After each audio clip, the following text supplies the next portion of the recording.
Sekirei chapter 158 came out today, and out of all the chapters I read today, I like this one the most. I was a huge fan of this chapter, man. It starts off, and Higa's saying that they're going to use a Norito, and I was like, okay, that's kind of cool. One thing I am confused about, though, you're supposed to defeat all the Sekirei, right? Because they only just use one. Both Minato and Higa only use Norito with one of their Sekirei, and only one Sekirei fought. So I was like, it's kind of confusing, but maybe they're gonna all jump in, afterwards and shit. But it was kind of again, it was still a cool chapter though. So I don't want to take away from the fact that this was still a baller ass chapter. I was, especially the end. But let me just go ahead and get into the review. So the chapter starts off, and again, Higa saying, "Hey, let's use the Norito."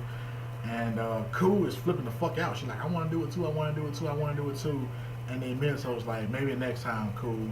I feel like your ability should be you. We really might need your ability like later on, so let's just save it." And I think that's some foreshadowing type of shit right there, though, man, because Ku's power was like unstable and just the ultimate defense. It's been proven that her ability is the ultimate defense. So I'm assuming that her Norito might have the same response. You know what? Fuck that. If her regular power is the ultimate defense, her Norito might be the shit. You know what I'm saying? So I'm assuming that, yeah, later on, her ability is gonna be some hexed OP shit. You know what I'm saying? So that was some foreshadowing, and I fucking loved it. I loved it. I was like, yes, Ku's gonna do something. I don't know what, but she's gonna do something, and it's just gonna it's just gonna rock. And then after that, Minato turns to Kagari or Homura, depending on what you want to call him, her, it. But he turns to Kagari. He's like, "You knew that Minato was my dad, and I swinged you. You know what I'm saying? I apologize." Like Minato apologizes, and Kagari's like, "Don't worry about it." And I thought that was good on both of their parts. That Minato knows how much Kagari hates Minaka, and he apologizes for it. He's like, "Yeah, I didn't know that was my dad, and I apologize for even getting close to you. I thought that was some shit, that a man would say. And I thought it was good that Kagari was like, don't even worry about it, dude, because you didn't know that was your dad, and you were a genuinely good person, and, I was only reacting because it was you, so it could only be you to win me. It could only be you." And I was like, uh-oh, bonding moments. Still kind of weird because Kagari is in between a man and a woman, so it's still kind of weird, but, that's just how shit goes. And then Kazehana comes out of nowhere and she ruins their moment. I thought that was funny as shit though. She always kind of stealing the thunder, so I thought it was kind of funny. But she uses the Norito. She kisses Minato and unleashes her power or whatever. She says her Norito and she's prepared to fight. So I was like, okay, we're about to get some real shit. She's prepared to fight. And Higa uses the Norito as well. And I think her Sekirei number was. It's the girl with the whip. Can't remember her number. It was like, was it fucking 80 something? I think 83 or some shit like that. Can't remember. But she is prepared to use her Norito, and she is going to fight Kazehana. And Kazehana unleashes a bunch of fucking wind so that neither Higa nor Minato can hear what's being said within this vortex. And the Sekirei that she's fighting says she was envious of them. You know what I'm saying? She was like, our master was jealous of your master, but as the Sekirei, I was jealous of you too because of the relationship that you had with your guy or whatever. And I was like, okay, that's kind of cool. You know what I'm saying? Again, we getting that development. It's all about getting development. This is, like I said, I like this chapter the most out of everything I read today because this one progressed the most in the fucking story. Naruto didn't. Bleach didn't really. I felt like this one progressed a lot. It moved the story on a lot, and it's sad to say it, man, but you can really tell that this particular series is coming to an end. They're talking about Bleach and Naruto coming to an end, but it's like when, you know what I'm saying? Like the story is literally inching by, and seeing as that Sekirei comes out probably like maybe once a month, you know what I'm saying? Maybe twice in a month. This shit moved along a lot faster than both Bleach and Naruto.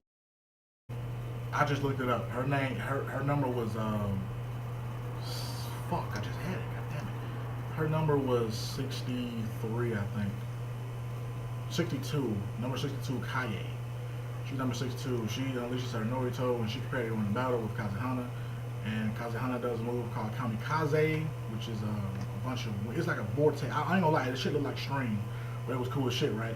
And then they have a little flashback. Again, I like how this chapter does flashbacks because they're not the main fucking point of the chapter. You know what I'm saying? Like, this is how flashbacks should be done. Okay? She did a flashback, and it was from the mind of Kaye, and Kaye was remembering something that Uzume had said.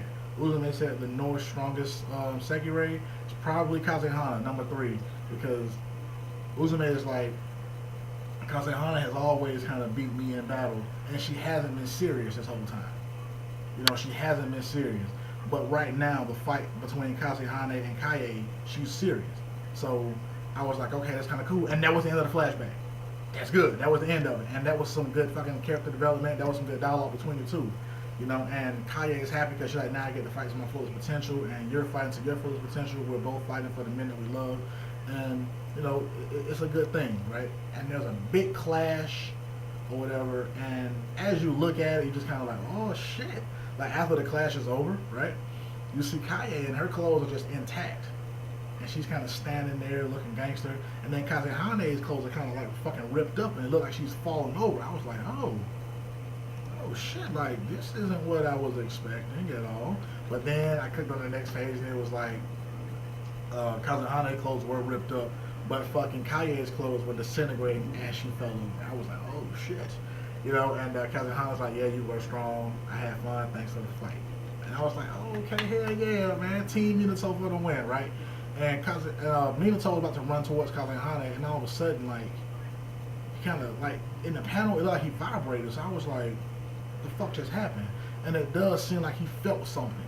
You know what I'm saying? Like, he felt something coming towards his way, and I was like, okay, what the fuck is about to happen? Even fucking Kagura was like, what the hell is going on, or whatever, right? And like, this fucking wall of light, it's just fucking started to disappear. Like, it just went away. It seemed like it's overshadowed by complete darkness, right? And I was like, well, what the fuck is happening, right? And Kakari is like, nothing's supposed to fucking change. Like, there hasn't been any change to the rules, so what's going on? Kagari is in complete shock of what's going on. I was too. Higa's like, yeah, some shit is changing, but our battle isn't ending. You know what I'm saying? So that it doesn't matter. He's talking to Minato. That doesn't mean that our battle is ending, so don't even worry about it.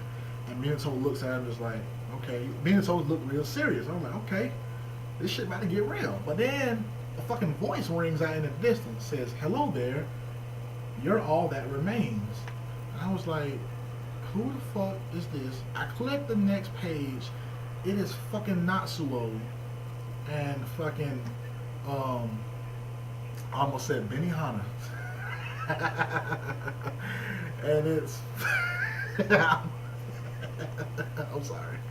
Again, I apologize for that shit, but it was Hahane and Benny Tsubasa and Natsuo. So I was like, what the fuck is happening? You know, it's funny because like I remember like there was one little scene a while ago between Natsuo and Minato.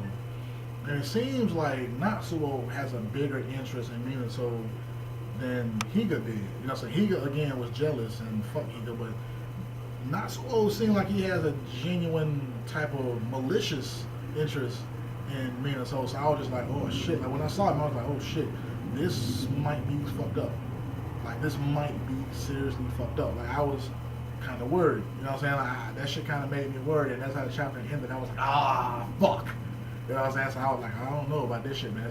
That shit kind of scary. And that's how it ended, man. But like I said, man, I thought it was a brilliant fucking chapter. I loved it. It was the best thing that I've read today so far. So I have to give it that. Let me know what you thought about the chapter, man. Sekirei 158. Let me know if you are worried about Minato's health and his safety and the safety of his fucking Sekirei. Let me know what things going on with Musubi and Tsukumi. Let me know how you feel about Higa. If you like him, please explain to me why. And this is Bashi Stampede, man, signing out.